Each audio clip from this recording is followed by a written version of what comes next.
Bien-aimés dans le Seigneur, shalom, shalom, shalom, shalom, shalom, shalom, shalom. Ici, c'est la prophétesse Élisée.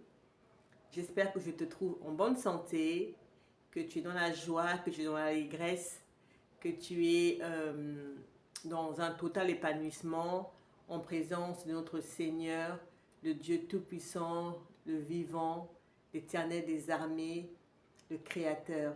C'est lui qui fait de nos combats ses combats, de nos défis ses défis. Ce Dieu miséricordieux, compatissant, qui prend vraiment plaisir à pardonner, bien-aimé. C'est ce Dieu-là dont il s'agit que nous reconnaissons, que nous adorons, que nous célébrons. Alléluia. Amen, amen, amen, amen, amen. Voilà, ceci dit, bien-aimé, aujourd'hui, si je suis face à toi, c'est pour échanger avec toi sur un sujet très intéressant, toujours intéressant. Là, il est question de la foi, n'est-ce pas? Je vais échanger avec toi sur la foi. J'espère que tu avais pu prendre connaissance des 3 vidéos que j'avais fait sur la prière d'autorité. Je t'invite, si ce n'est pas le cas, vraiment à écouter ces 3 vidéos bien aimées. Et je t'invite vraiment à t'abonner sur ma chaîne YouTube. Tous ceux qui me suivent sur TikTok, je vous invite vraiment à vous abonner sur ma chaîne YouTube. C'est Élisée, E-L-Y-Z-E-E, Mosakoli, M-O-S-A-K-O-L-I, n'est-ce pas? Parce que là-bas, j'ai fait des vidéos un peu plus longues, bien aimées, et il est très important vraiment d'être connecté, que ce ne soit pas seulement une histoire de zapping, mais que tu puisses, bien aimé, suivre ce qui se passe, que tu puisses échanger avec moi à travers ces vidéos, parce qu'il est question de construire une relation personnelle avec le Seigneur, une relation fructueuse, une relation profonde, une relation pérenne.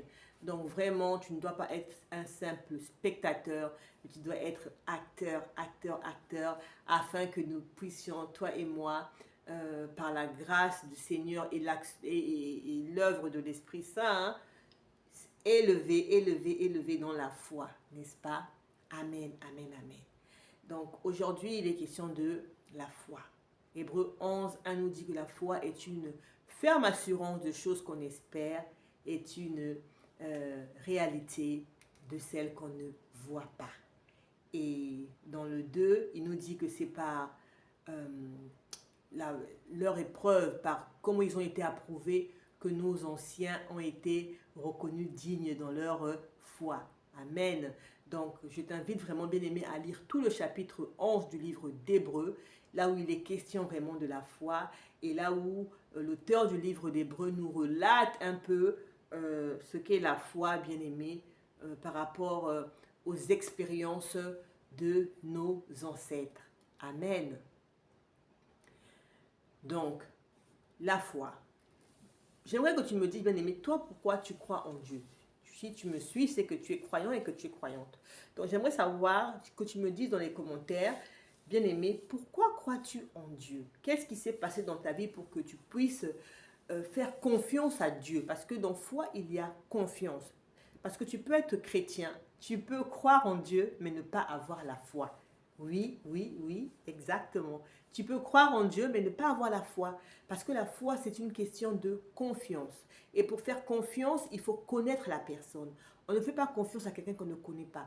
Si tu ne connais pas quelqu'un, si quelqu'un, on va te raconter que cette personne t'a fait du mal, tu vas dire c'est pas possible parce que je connais cette personne. Cette personne ne peut pas faire cela parce que je la connais. Et pour connaître quelqu'un, il faut la fréquenter, bien aimé. Donc, pour avoir la foi, tu dois fréquenter l'Éternel dans sa parole. Lire la Bible. On y revient toujours à la lecture de la Bible. C'est pour ça que je te dis qu'il y a des gens qui croient en Dieu mais qui n'ont pas la foi. Parce qu'ils ne lisent pas la Bible. Et ce n'est pas possible d'avoir la foi si tu ne lis pas ta Bible, bien aimé. Tu vas être secoué au moindre vent, à la moindre épreuve, et puis voilà, basta, tu ne vas plus croire en l'éternel, tu vas abandonner, n'est-ce pas? Quand Jésus nous dit dans la parabole qu'il faut que nous construisions sur le roc, c'est de ça dont il s'agit, la foi. Il faut être ancré dans l'éternel, dans la profondeur. Et pour ça, tu dois lire la Bible. Right? Donc, je reviendrai aussi là-dessus. On fera des cours bibliques. On fera des cours bibliques pour pouvoir avancer, toujours élever dans notre foi. Amen. Donc, il y a différentes manières de recevoir cette foi. Il me reste 5 minutes, je vais essayer d'aller rapidement. Il y a différentes manières de recevoir cette foi, bien-aimée, n'est-ce pas? On la reçoit par transmission, c'est-à-dire héritage, comme Abraham a donné à Isaac, à Jacob, par héritage. Mais ça ne suffit pas. Ça ne suffit pas parce que c'est encore fragile. Ensuite, on la reçoit aussi par une expérience personnelle propre qu'on a vécue avec le Seigneur. Là, c'est encore plus intéressant parce que c'est vraiment, alléluia, comment dirais-je, c'est comme une empreinte, une marque, quoi, un sceau qui a en toi, qui t'a saisi, quoi, et tu es vraiment affermi, right? Tu peux aussi recevoir la foi par le témoignage de vie de gens qui t'entourent, de ton père, de ta mère, d'une amie, d'une sœur, d'un frère. Tu dis, waouh, la personne là, ce qu'elle vit dans sa vie, il faut que ce soit, je veux faire la même chose, je veux vivre la même chose. Comment tu fais pour que tu sois ainsi?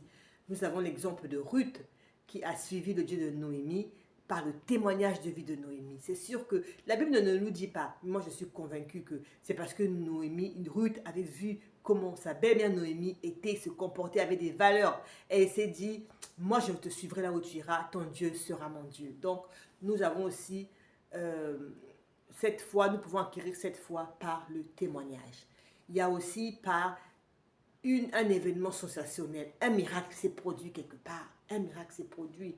Je pense en ce moment à une image peut-être d'un tremblement de terre ou d'un déluge et tu vois que voilà, une personne a été sauvée miraculeusement. Tu te dis, waouh, ça c'est l'œuvre de Dieu, ça c'est une force extérieure puissante qui a dû agir. Et tu te dis, ça peut me bousculer, saisi, parce que tu es bouleversé, tu te dis, non, je dois connaître cette puissance qui a fait cela.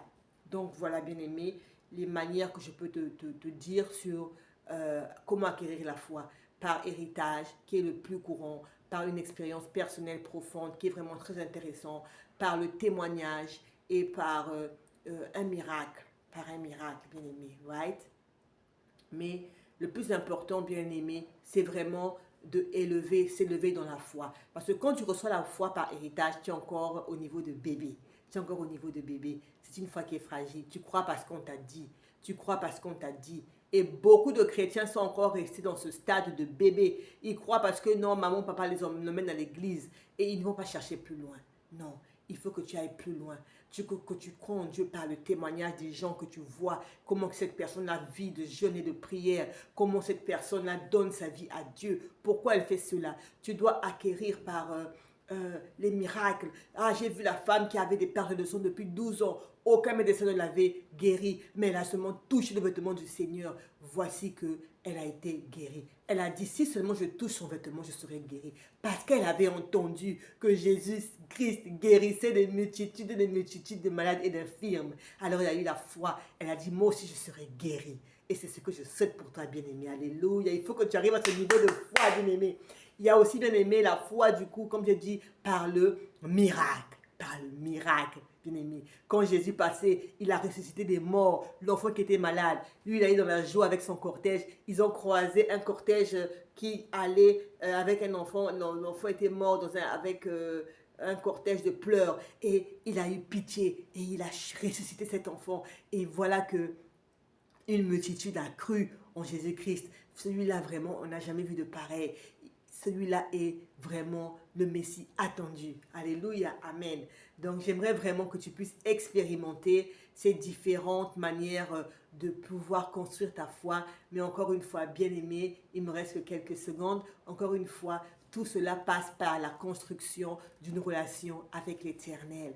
Bien aimé, il y a beaucoup de gens aussi qui sont élevés dans la foi à travers les épreuves. Nous sommes dans Hébreux 2:11. À travers les épreuves, nous avons Abraham qui est allé jusqu'au bout et qui a dit au Seigneur, tu as donné Isaac, tu veux reprendre Isaac. Et il avait confiance en Dieu. Il se disait en lui-même, je sais que le Seigneur peut ressusciter mon fils parce qu'il m'a dit, c'est l'enfant de la promesse. S'il a dit, il le fera. Alors il allait jusqu'au bout parce qu'il avait confiance en son Dieu. Mais ça n'a pas été facile. Bien aimé, l'épreuve aussi est une expérience, une manière d'être élevé dans la foi. Donc, je t'embrasse. Je te souhaite vraiment du courage, de la force de lire ta Bible. De lire ta Bible.